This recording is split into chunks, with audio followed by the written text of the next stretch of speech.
कापसाचे दर दबावात आहेत. पुढच्या हंगामामध्ये याच्यापेक्षा जास्त दबावात असतील.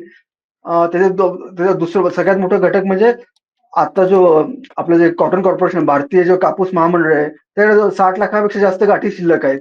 आणि हं, भारतीय कापूस महामंडळ हे आता टप्प्याटप्प्याने बाजारामध्ये विकतंय. शेतकऱ्यांना सोयाबीनला दर नाही मिळाला.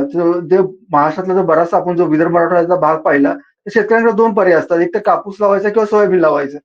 पण दुर्दैवानं हं, असं की यावर्षी दोन्ही पिकांना हमी भाव मिळण्याची शक्यता नाही. जसं आपण सोयाबीनला म्हटलं मिळणार नाही. तीच परिस्थिती कापसामध्ये पण आहे. कापसाचा जो आता जो हमीभाव केलेला आहे ₹7,710 तो मिळायची शक्यता बिलकुल नाहीये. कारण की आंतरराष्ट्रीय बाजारामध्ये दर आहेत, ते दबावात आहेत. ते दबावात असल्यामुळं आयात व्हायची शक्यता वाढली आहे.